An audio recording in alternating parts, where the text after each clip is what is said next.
We are young, gifted, and black. And that's a fact.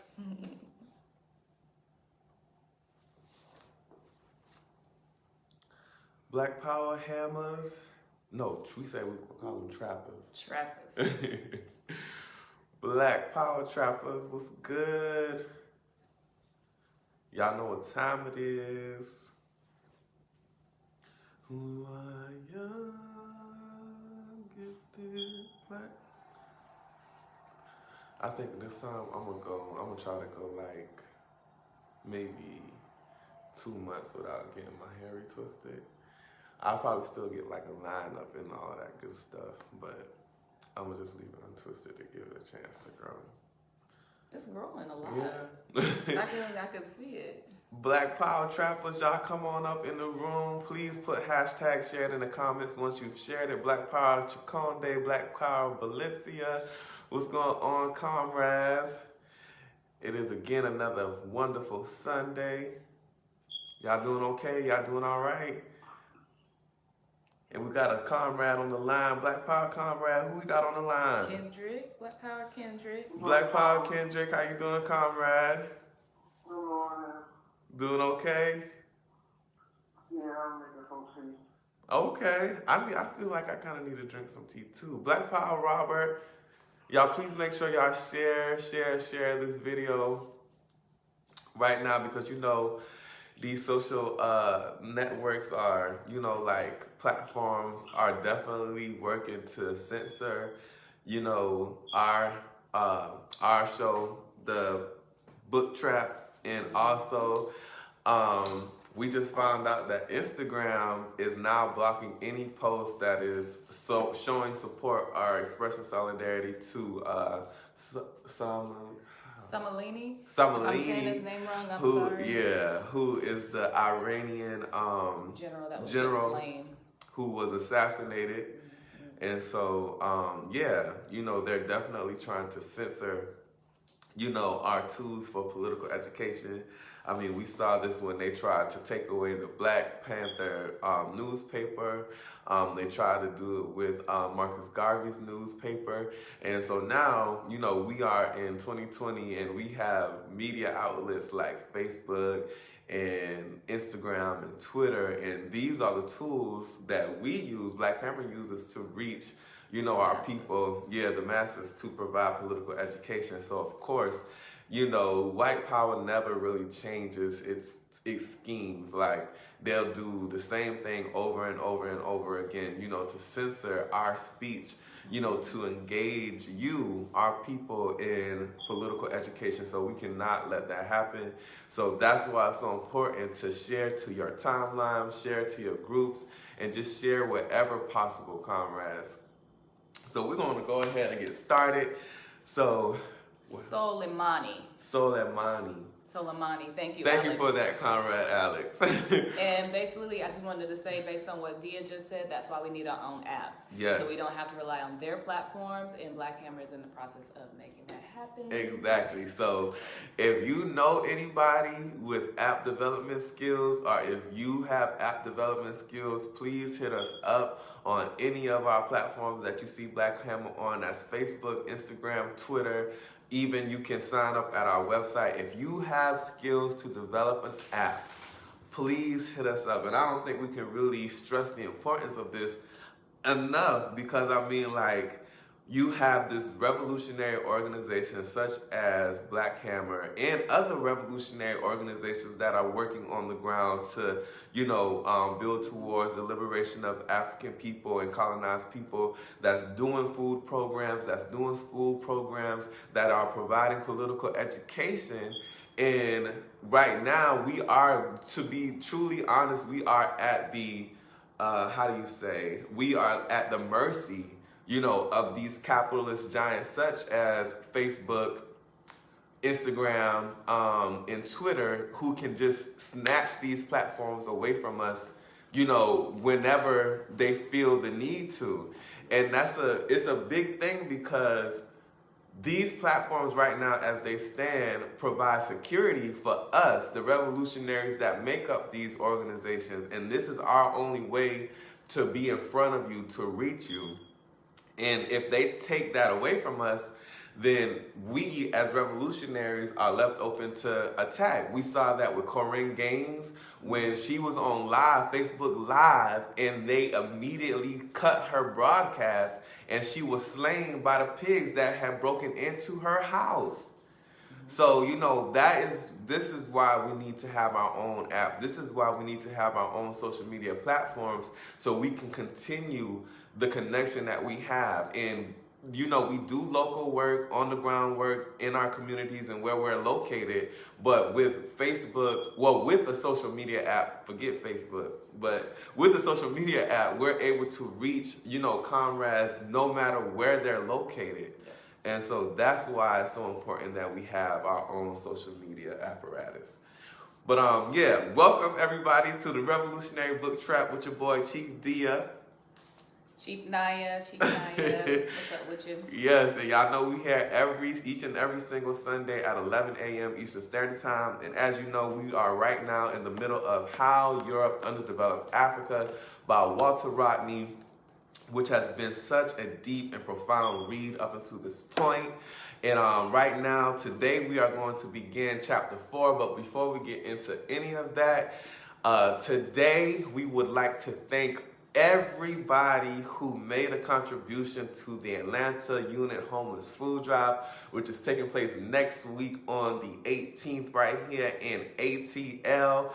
Today, me and Comrade Nyah will be able to go and purchase all the items that we need for the food drive, and it is because of you. So we want to say thank you to everybody, every single person. If you shared the link, if you donated, if you talked your parents into donating, if you talked your family, your friends into donating, we appreciate you. And we got a change to our menu. So at first we was going to do, you know, sandwiches and things of that nature, and that was on me. That was my contradiction because I didn't think that we would have enough time to raise the money that that was needed. But it was a call made by our Commander-in-Chief Ghazi that we revert back to our previous menu, which was baked chicken, yellow rice, string beans, and dinner rolls. So we're going to be serving hot meals this time again. And so, yeah, today we're going to go out and get everything that we need. And again, we just really want to express our profound appreciation to you for making that possible. So again, thank you, thank you, thank you, thank you, thank you, thank you, thank you. And also, we have some other Black Hammer events that are coming up. The East Coast has its Homeless Clothes Drive. It's going to be Sunday, January the 26th at 11 a.m. If you want to donate to that, you still can at BH East Coast. That's all together, $BH East Coast. And that's going to be in Wilmington, Delaware. That's going to be on the corner of 2nd Street and Jackson Street. And then also, Black Hammer Orlando is doing a clothes and hygiene drive. You can donate there at BH Florida, all together, $BH Florida. That's going to be Saturday, January the 25th from 1 p.m. to 3 p.m. Pine Hills, Orlando, Florida. If I didn't say the time for the East Coast, that's going to be at 11 a.m. But yeah, two great events that are going to be going on in those chapters. Really exciting and just really good to see us really serving the colonized. That's right. And I see we operating on all fronts. We doing food and we doing clothing, so it's just lit. And I think I would be remiss if I didn't mention the trip that the Atlanta unit took to the gun range yesterday.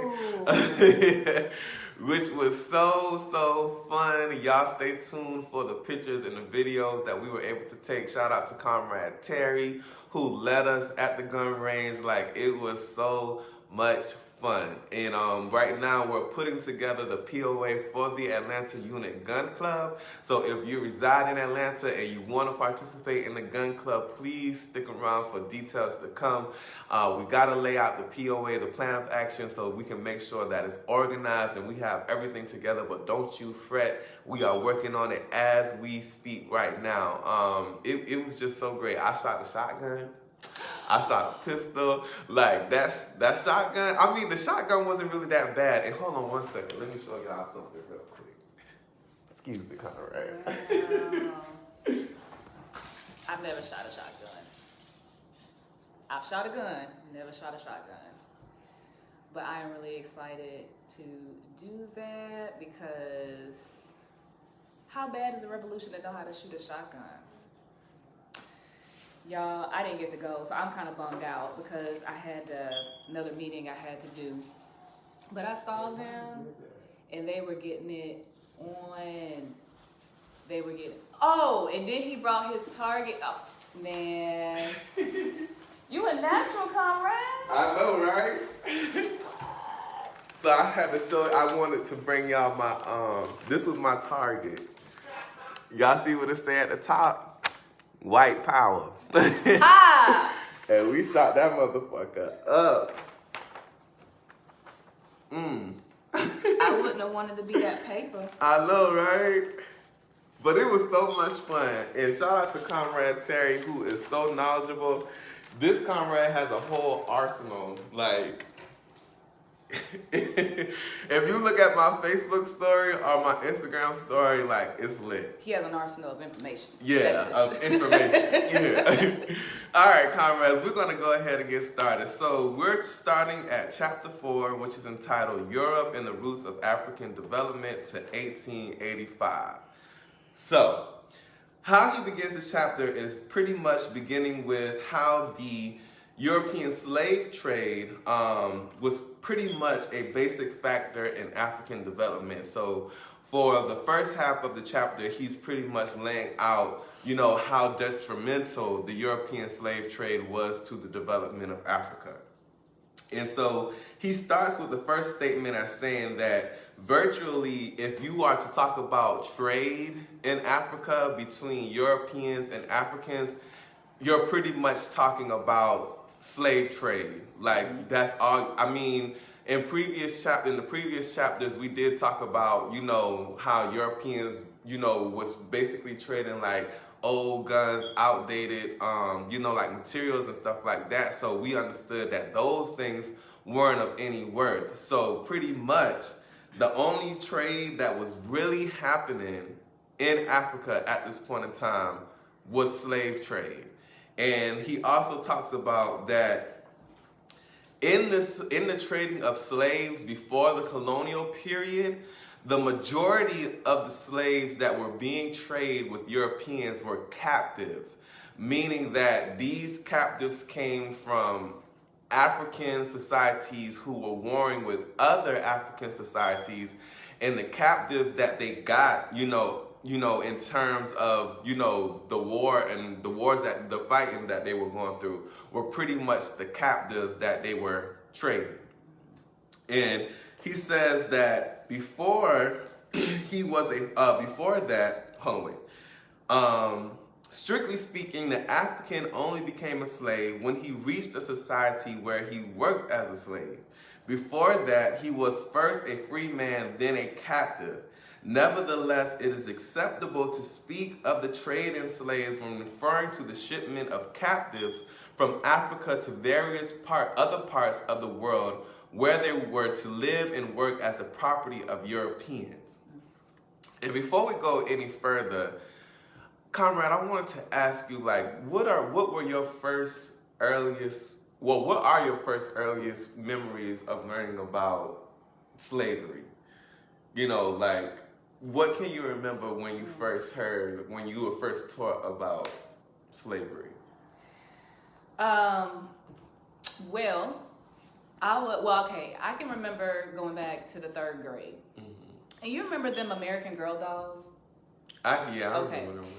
So I had gotten to the point where I did prefer black dolls. I wanted black dolls and everything like that. So all them little white girls, they had those American dolls. I didn't know that those dolls were really, really expensive. Mm-hmm. But the one black doll, her name was Addie.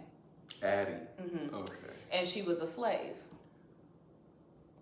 And so they had them in different outfits and stuff, but they came from a specific era. Mm-hmm. So they were called American Girl, and I remember some of the other names of the dolls. Like one was Molly, one was I forgot the other ones.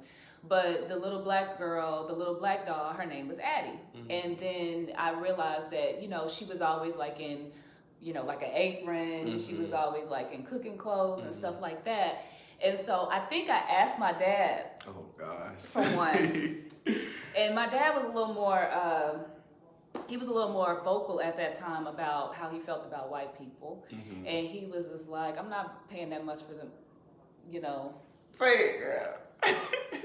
We get blocked. Okay, then don't say it. Don't It's say the it. C word. Okay. But anyway, he told me about it then and said, you know, I'm not going to buy you a doll that represents something like that because, and like I said, I think I was like 8 or 9, but the other little girls in my class were like, well, that's the one that looks like you. And I mean, and she was a pretty doll, but that's as far back as I remember, you know. Yeah. I think my earliest memories of learning about, you know, like slavery, I would say, yeah, probably started like in the 4th grade, and I just remember like going through these, like, I think we began being taught about it in social studies, and I can just remember seeing pictures of, you know, like slaves and, you know, in the books and everything like that. But the reason why I'm saying this is because for a major portion of the chapter, Walter Rodney speaks about, you know, like the deportation of Africans from Africa and what that did to the population of Africa at that time. And it was striking to me because in my earliest memories of learning about slavery, I never thought about I never thought about what that did to the population of Africa at that time. And further on in the chapter, he makes notice of that. And then just to see the numbers of the slaves that were transported and just the numbers at that time for, like, I think in the chapter he says that in one area of Africa, there were like thousands of African slaves being captured and taken to the Americas for decades at a time in like the thousands of numbers. And, you know, that to me, that's not something that I really factored in, you know, when learning. And of course, they're not going to teach it to you in that way, but that was just something that I had never thought about. Yeah. And so, yeah, he also makes mentions of, you know, Africans being sold to Arab buyers and how today we learn about that as the Arab slave trade.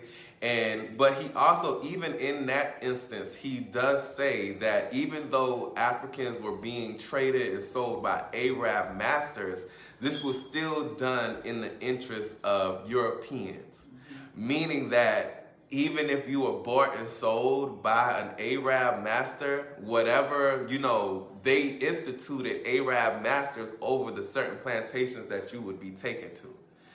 And so, yeah, he also speaks to how, you know, this whole thing, you know, and I think we was talking about it in a previous episode about how, you know, Africans were trading other Africans into slavery. And so he says that pretty much did take place, but it wasn't on the scale of what you would have to. It wasn't on the scale of which these European scholars would have you to believe. And he says that most of the captives were done. They were obtained through warfare, trickery, banditry, and kidnapping. And so you also have to keep in mind that before the colonial period, like before Europeans were coming to Africa and stealing African bodies, these Africans were captured, they were captives of other African societies and they were given away. So at this point, if me and Nyah are warring African societies and she takes my people as captives, she is not seeing my people as you know, like resources to her society. Because at this point in time, I'm her enemy. So, like, she doesn't see any unnecessary problem with her giving my people away to Europeans. So, and then something else too, I can't remember if he re-mentioned it here or if it's somewhere else in maybe the previous chapter, but also in most of those cases where the captives were given away to other African societies, those captives could be reintegrated into that society. They weren't kept as slaves, you know, indefinitely for generations after generations after generations. Those captives were eventually, integrated into that society and helped that society to grow and develop economically. Whereas the captives that were exported to Europe and the Americas, of course, as we can, still see that those were for generations to come. Yeah. We're talking about however many generations it took to get to 400, 500 years. And so he speaks about first he starts off talking about he goes into the number of slaves that were captured and exported, and he says a recent study suggested a figure of about 10 million Africans landed alive in the Americas, the Atlantic islands, and Europe. And he goes on to say that because it's a low figure and I like how he refers to these people as apologists for the capitalist system, because essentially that's what they are. And so he says that they use this number again to be apologists for the capitalist system. And he says in order to whitewash the European slave trade, they find it convenient to start by minimizing the numbers concerned. The truth is that any figure of Africans imported into the Americas, which is narrowly based on the surviving records, is bound to be low because there were so many people at that time who had a vested interest in smuggling slaves and withholding data. So, even with us understanding the number of surviving Africans who made it to the Americas and wherever, Europeans were transporting us to, this doesn't speak to the number of African people who died during this transition. And to speak to just the severity of that, when you look at take into account the great white shark. And if you watch National Geographic or any of these nature channels, they have this whole week called Shark Week where they talk about, sharks, different types of sharks and everything of that nature. So I can remember how they would speak about the route that sharks would take, traveling the seas to find food. I know where you're going with this. And what these scholars don't speak about and what you don't see on the National Geographic channel is that during the slave trade, the sharks would travel behind the ships in order to eat the slaves that either jumped off the ships, who had become sick, are the slaves that had died that the slave catchers were throwing overboard. Yes. And I say that to say that these sharks are still traveling these same paths today, expecting the bodies of our ancestors that were thrown over the ships during the passage from Africa to wherever the slave catchers were taking us. Which is implicit to how many were thrown over. So it's not even just there was one here or there. There were so many that they had become accustomed to just being fed well because of how many bodies were thrown over.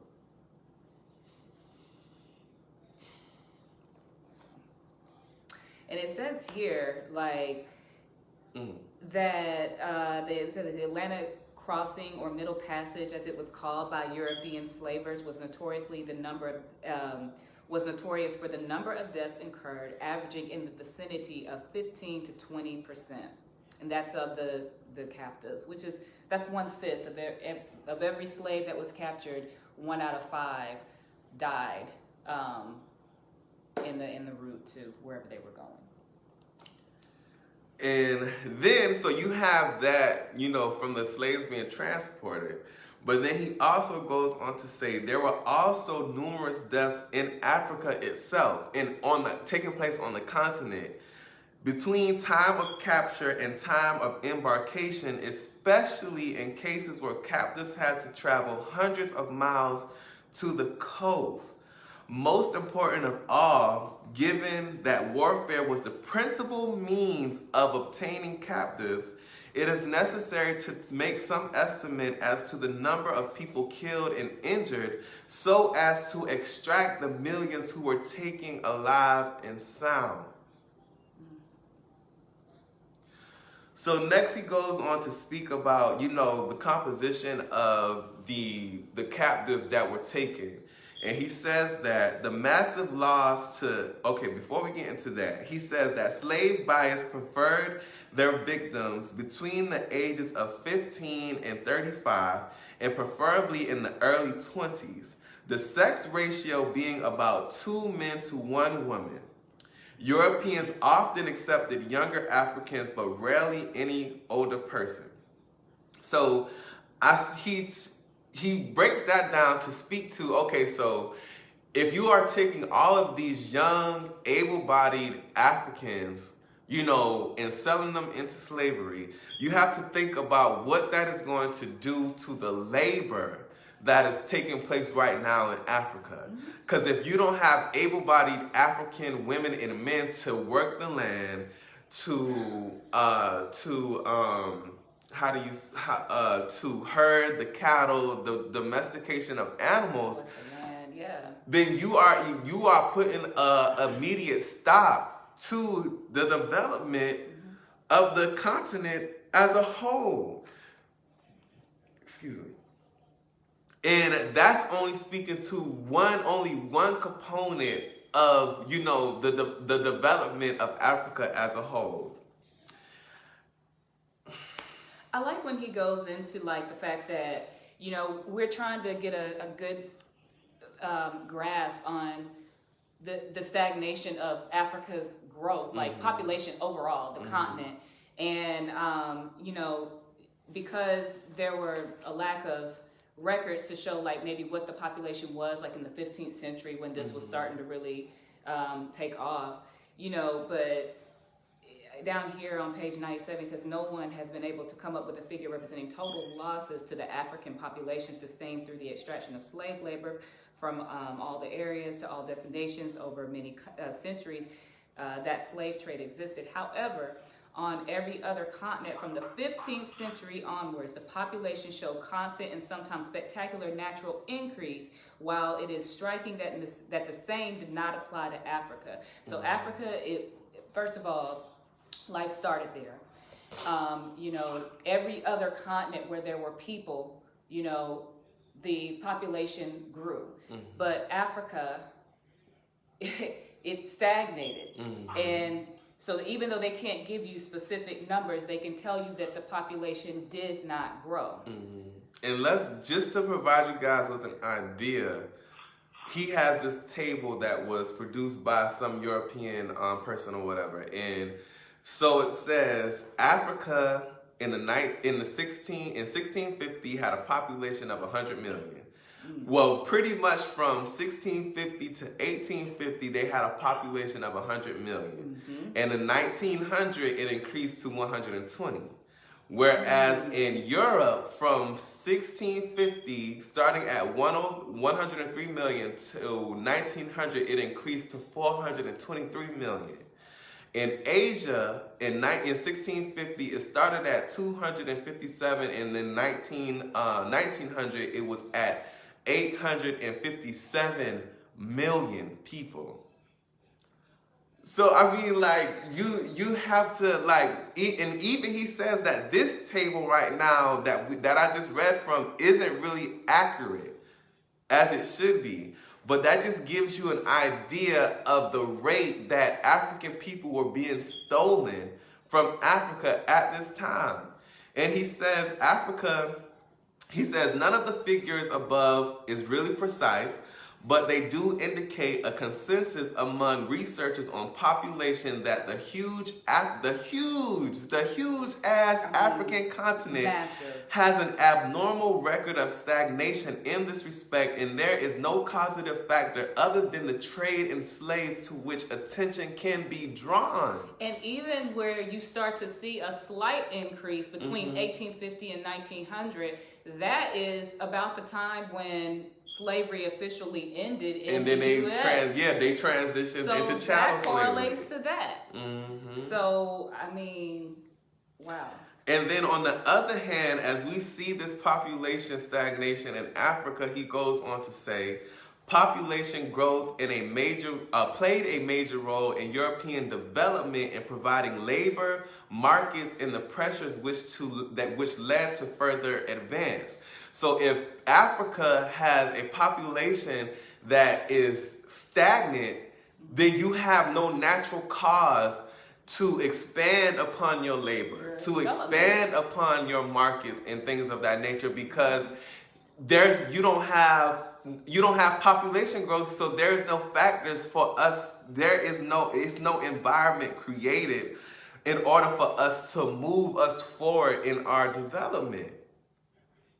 And then he also goes on to say that African people were already, conscious of the importance of people, of us, of the population. And he says, African people were conscious that population was in their circumstances the most important factor of production.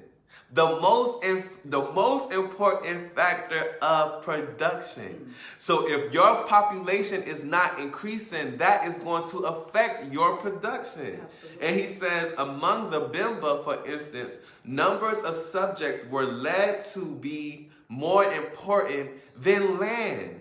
Among the Shambhala of Tanzania, the same feeling was expressed in the saying, a king is people. Yes. A king is people.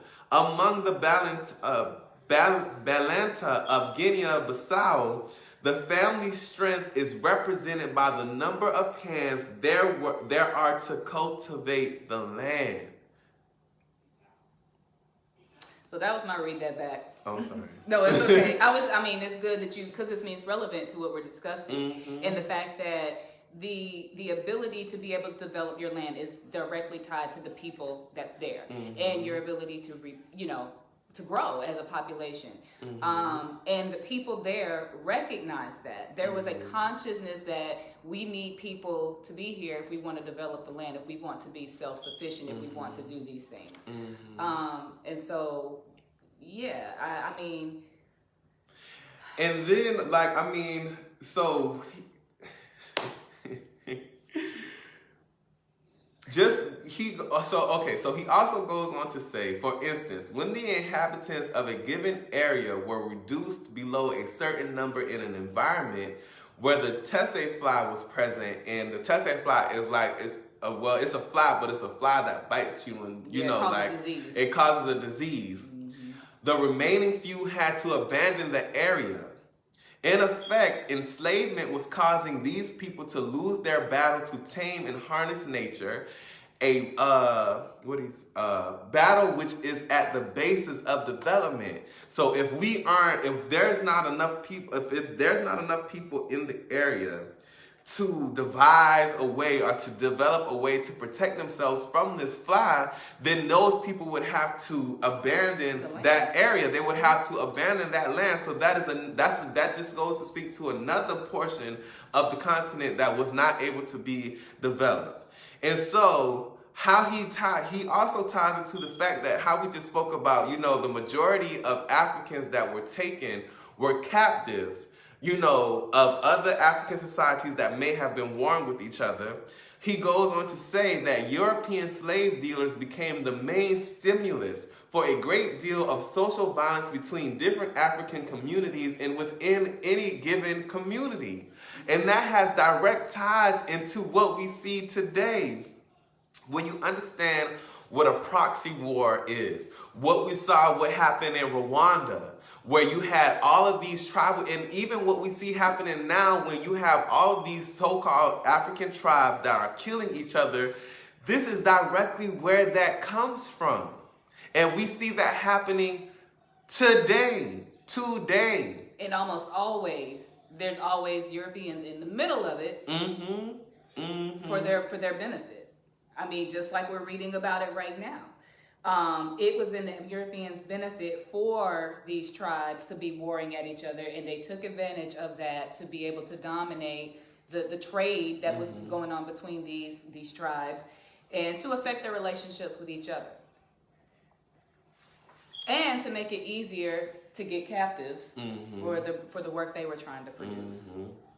So then he later goes on to just speak to like the different areas that, you know, the Europeans were getting, you know, captives from. And he says that the above changeover from gold mining to slave raiding took place within a period of a few years between 1700 and 1710, when the Gold Coast came to supply about 5,000 to 6,000 captives per year. By the end of the 18th century, a much smaller number of captives were exported from the Gold Coast, but the damage had already been done. It's worth noting that Europeans sought out different parts of West and Central Africa at different times to play the role of major suppliers of slaves to the Americas.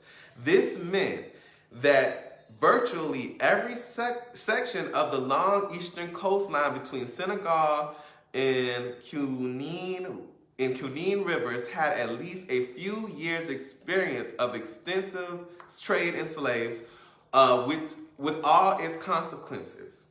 There were periods extending over decades when exports remained at an average of many thousands per year. So decades, that's 10 years. 10 years each, yep. 10 years each, with thousands of slaves per year. Thousands. They were the leading forces inside Africa whose energies were otherwise, most of those areas were relatively highly developed within the African context. They were leading forces inside Africa whose energies would otherwise have gone towards their own self-improvement and the betterment of the continent as a whole.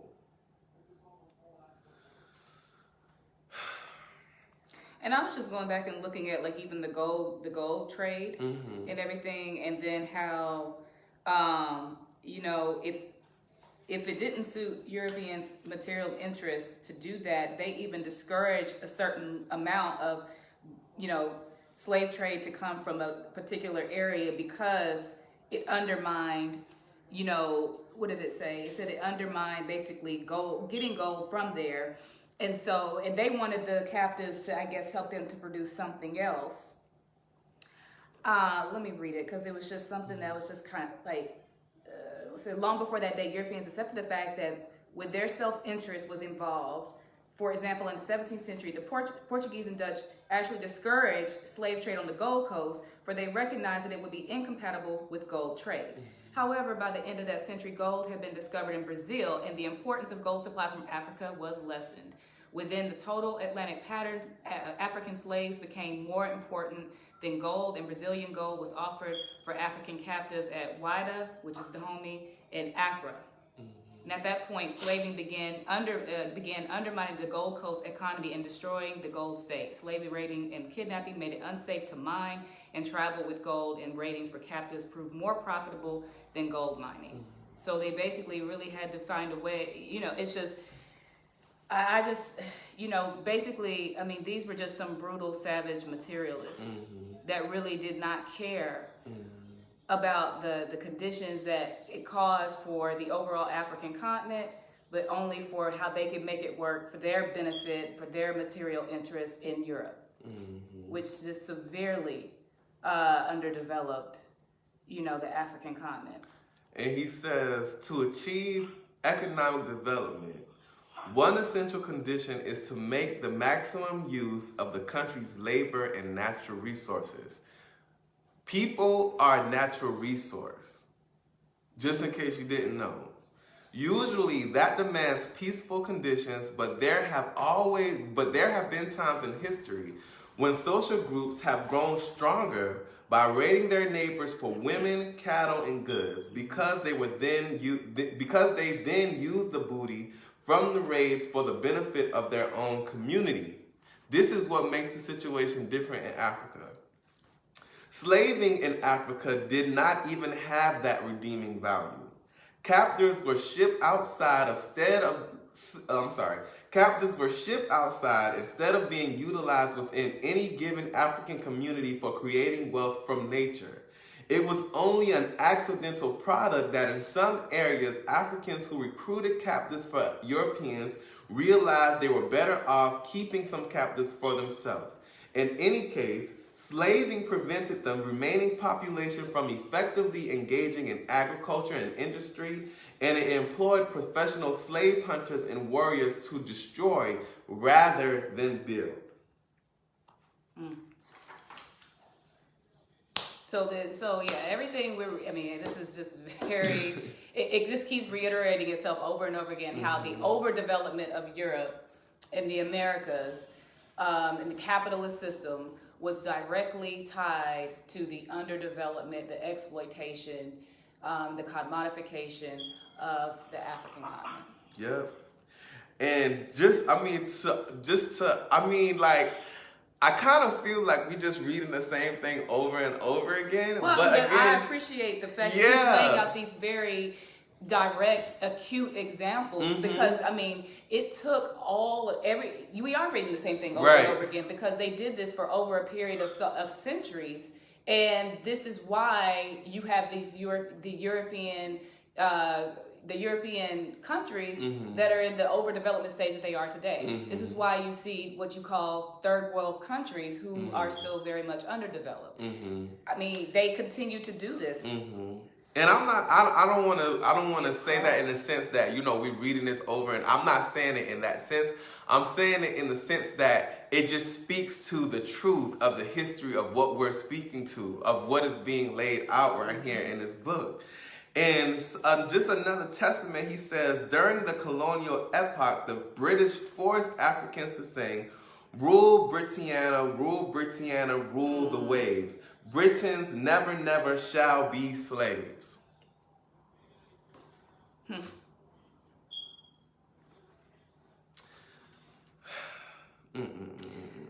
The British themselves started singing the tune in the early 18th century at the height of using Africans as slaves. What would have been Britain's level of development had millions of them been put to work as slaves outside their homelands over a period of 4 centuries? Furthermore, assuming that those wonderful fellows could never, never, never have been slaves, one could speculate further on the probable effects on their development had continental Europe been enslaved. Had that been the case, its nearest neighbors would have been removed from the ambit of fruitful maiden Britain. After all, trade between the British Isles and places like the Baltic and the Mediterranean is unanimously considered by scholars to have been the earliest stimulus to the English economy in the late feudal and early capitalist period, even before the era of overseas expansion. Okay, so from there, he then goes into breaking down these different arguments at this time that a lot of the thinking intellectuals for Europe and America were putting out to apologize, well, not apologize, but to be apologists for the capitalist system. And one reason he says that the Europeans used was saying that it was economically good for Africans to trade in slaves. One that receives much emphasis is that African rulers and other persons obtained European commodities in exchange for their captives, and this is how Africans gained wealth. It fails to take into account the fact that none of the long list of European articles were of the type which catered into the productive process, but were rather items to be rapidly consumed or stowed away uselessly. And it incredibly overlooks the fact that the majority of the imports were of the worst quality, even as consumer goods. Cheap gin, cheap gunpowder, pots and kettles full of holes, beads, and other assorted rubbish. Yep, and I'm glad that he reiterated that again, because even when we did get so-called goods for them, they weren't of any use, they weren't of quality, they were at the minimal quality that could be used in African society at that time. So they didn't even send things that could even benefit their society. And I know we're going to get to it later, But I appreciate it when he goes into, even when Africa started to ask Europe to help build certain things and how they were like, nope. Mm-hmm. And then another argument is made that because of the slave trade, African people were able to be introduced to different types of food. So he says, a few of the arguments about the economic benefits of the European slave trade for Africa amount to nothing more than saying that exporting millions of captives was a way of avoiding starvation in Africa. To attempt to reply to that would be painful and time-wasting, but perhaps a slightly more subtle version of the same argument requires a reply. Namely, the argument that Africa gained because in the process of slave trading, new food crops were acquired from the American continent, and these became staples in Africa. The crops in question are maize and cassava, which became staples in Africa late in the 19th century in the present century. But the spread of food crops is one of the most common phenomena in human history. And we already know, oh my God, I'm burping so much. We already know that Africans were traveling to North America way before Europeans even knew what the Americas were. And I mean, even we see the consequence of that because stupid ass Christopher Columbus were calling the Native Americans, the indigenous people of this land, Indians because he thought he was in India. He didn't even know where the fuck he was. He didn't even know where he was. So he says, and just to expound on that context, because many people associate Italians with pasta. But even that's a lie, because the Italians took the idea of the spaghetti-type foods from the Chinese noodle after Marco Polo returned from travels there. And then also people want to talk about Europe and you know how Irish people got the potato and how the whole potato famine and all that bullshit. When Europe adopted the potato from the indigenous people of the Americas. So in other words, they didn't have shit. Their land was barren. They stole from everywhere else like they always do. They were just a bunch of thieves who had no culture, and now they have this culture that everybody else is trying to emulate. Yeah. It's all BS. But okay, so that's pretty much the first portion of chapter 4. Just and we didn't even really reach to all of the points that this brother lays out in terms of the slave trade being the basis for Africa's underdevelopment. So again, that is why it's important for you to get this PDF. I'll order you a copy and read. So next, he speaks to the technical stagnation and distortion of the African economy in the pre-colonial epoch.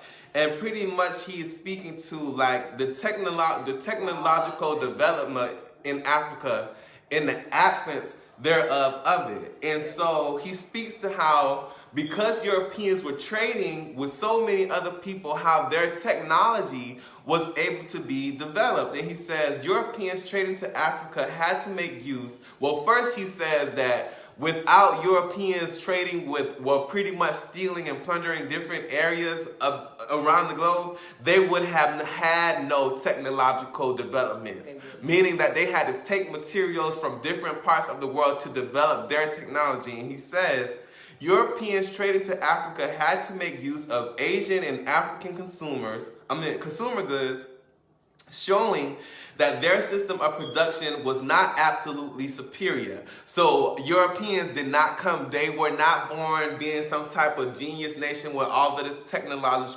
technological know-how and all of that other type of shit. He says it is particularly striking that in early centuries of trade, Europeans relied heavily on Indian cloths for resale in Africa, and they also purchased cloth in several parts of the West African coast for resale elsewhere.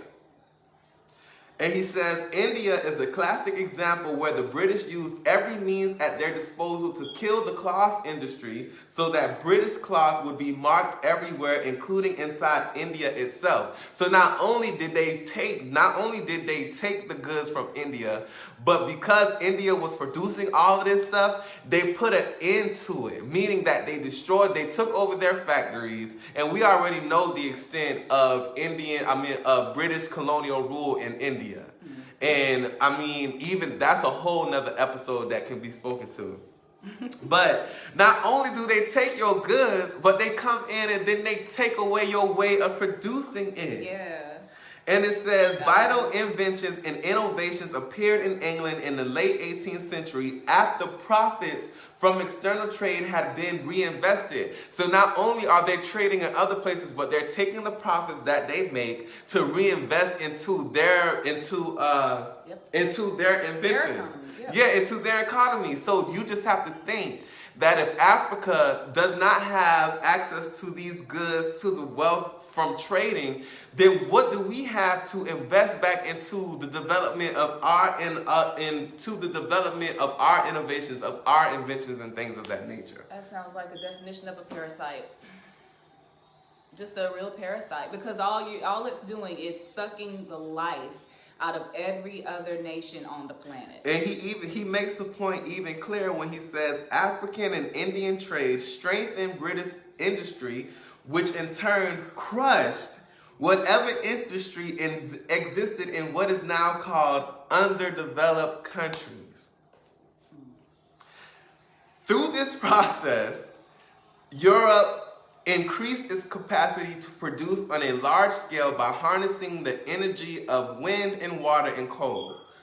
European cloth industry was able to copy fashionable Indian and African patterns and eventually replace them, partly by establishing a stranglehold on the distribution of cloth around the shores of Africa and partly by swamping African products by importing cloth in bulk. European traders eventually succeeded in putting an end to the expansion of African cloth manufacture. Lord, Thieves.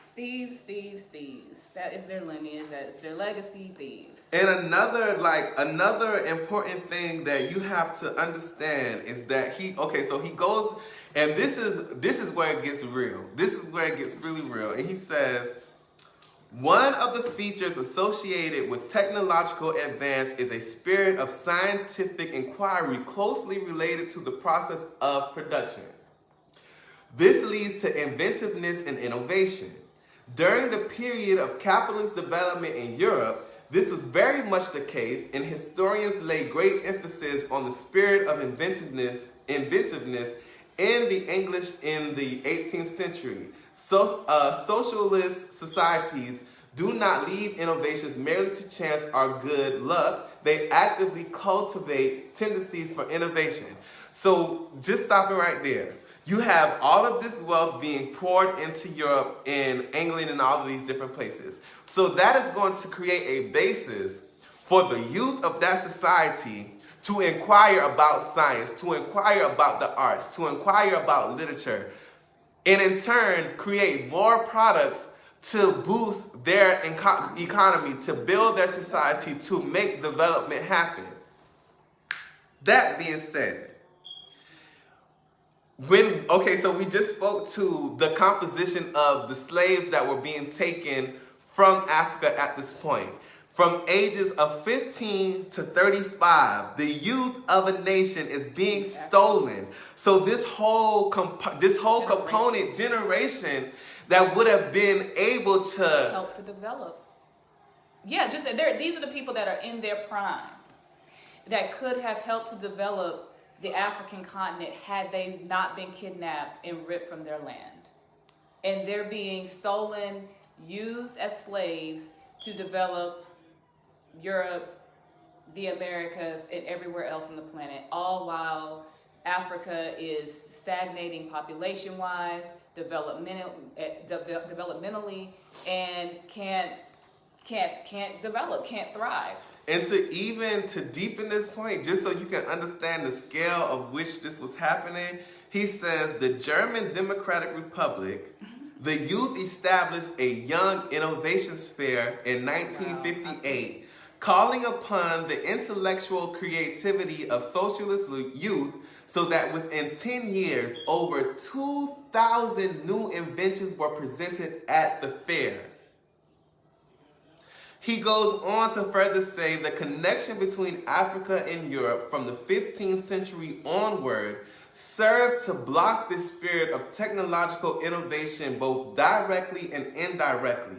The European slave trade was a direct block, removing millions of youth and young adults who are the human agents front whom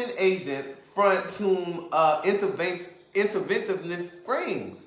Those who remained in the areas badly hit by slave capturing were preoccupied about their freedom rather than improvements in production. Besides even the busiest African in West, Central, or East Africa was concerned more with the trade than with production because of the nature of the contacts with Europe. So that meant that you were more concerned about escaping the slave catchers rather than the improvements to your environments. And I had another point that I wanted to make, but I forgot. Go ahead. That's just reiterating the fact that they have no choice but to be concerned about their survival. You don't have time or the ability to think about how you're going to further develop when you have to worry about your very survival. Mm-hmm. Just like we see today in most African and colonized communities. Mm-hmm. How are you going to think about going to school or anything else that maybe could improve your life when you don't know if you're going to be able to keep your lights on? Mm-hmm. Mm-hmm. And just even really quickly before we go, another point, we probably all haven't heard of, what is it called? The phenomenon known as brain drain. And that's pretty much, okay, let me tell you what it is. So you have all of these Africans on the continent of Africa who not even in Africa, who have to travel to different parts of the world to become doctors, nurses, engineers, technicians, and things of that nature. And this is just to show that even the effects of what happened over the past 600 years has a consequence of what we see happening right now. Brain drain is, again, when all these Africans leave Africa to acquire all of these skills, but can't return back to Africa to impart these skills into the continent because Africa is not developed in a way for them to actually use the skills that they have. This is why we see so many African doctors here in America, in New York. People make light of it, about how, for example, the closest example that comes to mind right now is how Africans in Nigeria place so much pressure on their daughters and their sons to become doctors, to be sent out to America because they don't have an interest in remaining in Nigeria to speak to the different contradictions that our people are experiencing on the continent itself. And even that is connected to this whole neo-colonialist bourgeoisie type mentality. And it's so much so, like, my boyfriend has introduced me to these videos of this phenomenon that is happening in Kenya, and I want y'all to look this up. It's called jiggers, where our brothers and sisters are living in huts with no floors. Parasites are able to embed themselves into the feet of these African brothers and sisters. So much so to where they send these volunteers that come and take a scalpel to pick out the egg sacs of these parasites that are embedded into the feet of our people. And this is a direct consequence of African people having to take their skills elsewhere. And you better believe that all of this is tied to the same thing. It's all tied to the same thing. And I want y'all to look at, matter of fact, before we close really quickly, I'm going to post the link of the videos real quick. Hold on. Okay.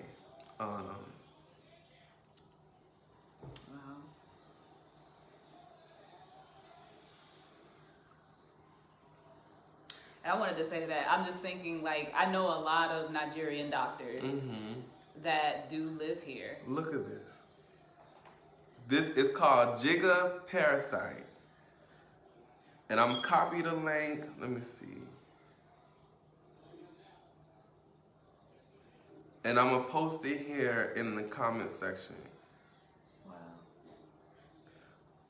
But I encourage y'all to take a look at that. And, you know, it's really only these real examples that we can show our brothers and sisters that's going to be able to light the fire under your ass to get involved in liberation, to get involved in the revolution. So, yeah.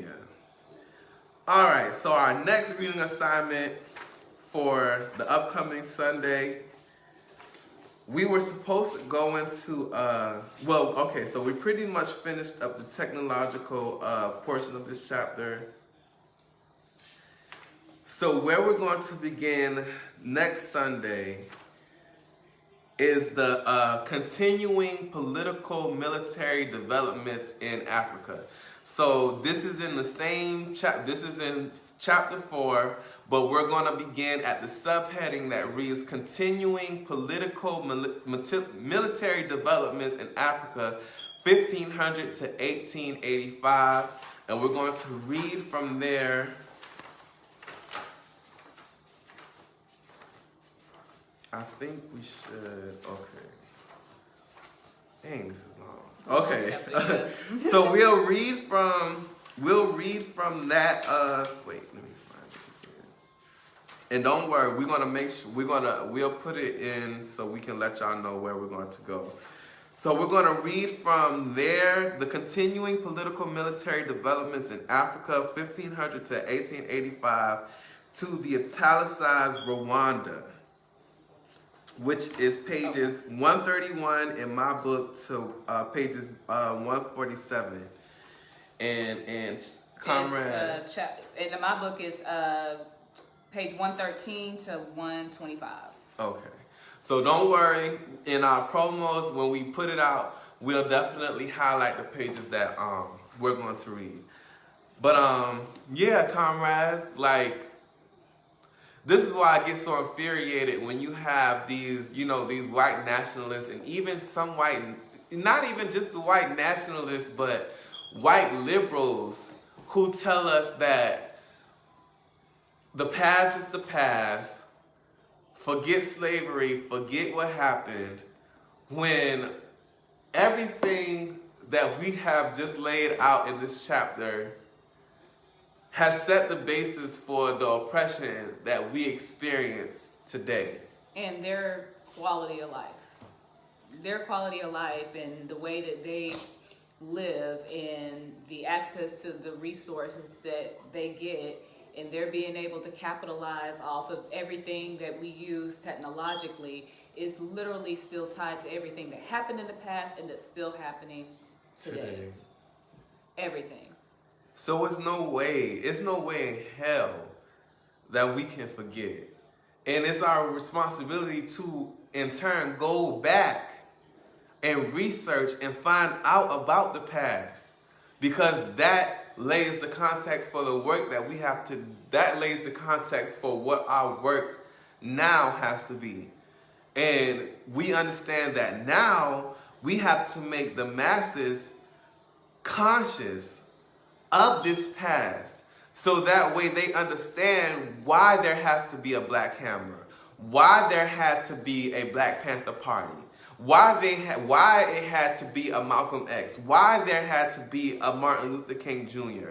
And it's because of this history is why we had to have it. Because once you become politically aware of the basis of how your oppression was constructed, you then in turn become activated to unravel all of that shit and destroy it, so you can work to build a socialist, a communal government that speaks to the needs of the people, and not capitalist greed that we don't know anything. We don't know anything beyond the 600 plus years of oppression that we have up until this day. We don't know what it means to be free.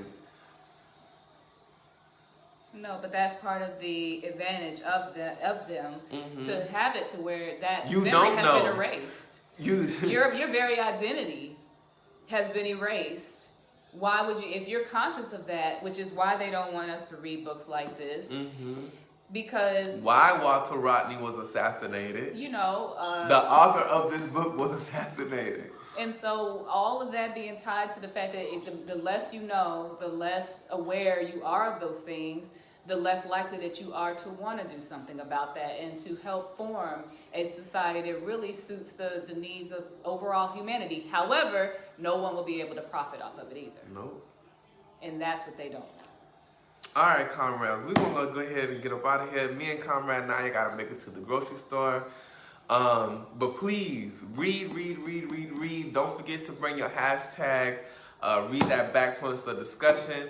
And next Sunday we'll come with a summation of the food drive because it's taking place on the 18th. And so until next time, comrades, trappers, comrades, Black Power. And join Black Hammer today, www.blackhammer.org/sign-up. Black Power. Black Power.